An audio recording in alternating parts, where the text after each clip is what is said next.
السلام علیکم ورحمۃ اللہ وبرکاتہ۔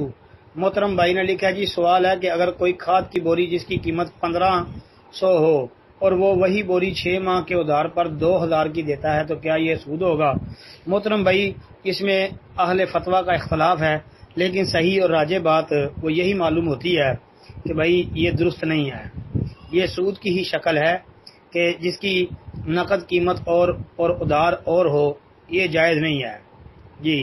جیسا کہ حضرت ابو ہریرہ رضی اللہ تعالی عنہ والی ایک حدیث جو کہ سنن نبی داود کے اندر موجود ہے اور اس کے علاوہ مستدرک حاکم وغیرہ میں بھی آتی ہے، شیخ البانی رحمۃ اللہ علیہ نے اس کو حسن قرار دیا سلسلہ صحیحہ وغیرہ میں، اور امام حاکم ذابی نے بھی اس کو درست کہا ہے، روایت کو صحیح مانا ہے۔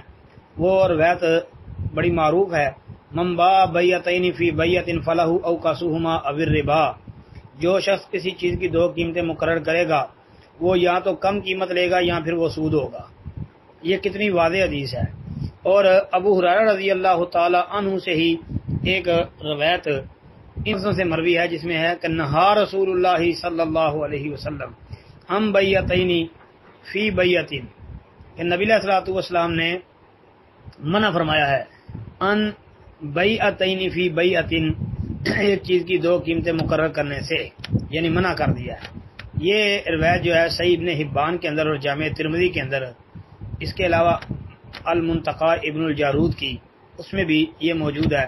ترمذی کے اندر کتاب البیوع میں باب ما جاء فی النہی عن بیعتین فی بیعۃ 1231 نمبر پر، اور منتقی ابن الجارود کی اس میں 600 نمبر پر، اور ابن حبان کے اندر یہ 4973 نمبر پر موجود ہے۔ تو بھائی صحیح بات یہی ہے کہ ایسی بیع کرنا یہ قیمت کے فرق کے ساتھ نقد اور ادھار کے فرق میں یہ سود ہی ہے، اس سے اجتناب ضروری ہے۔ السلام علیکم ورحمۃ اللہ۔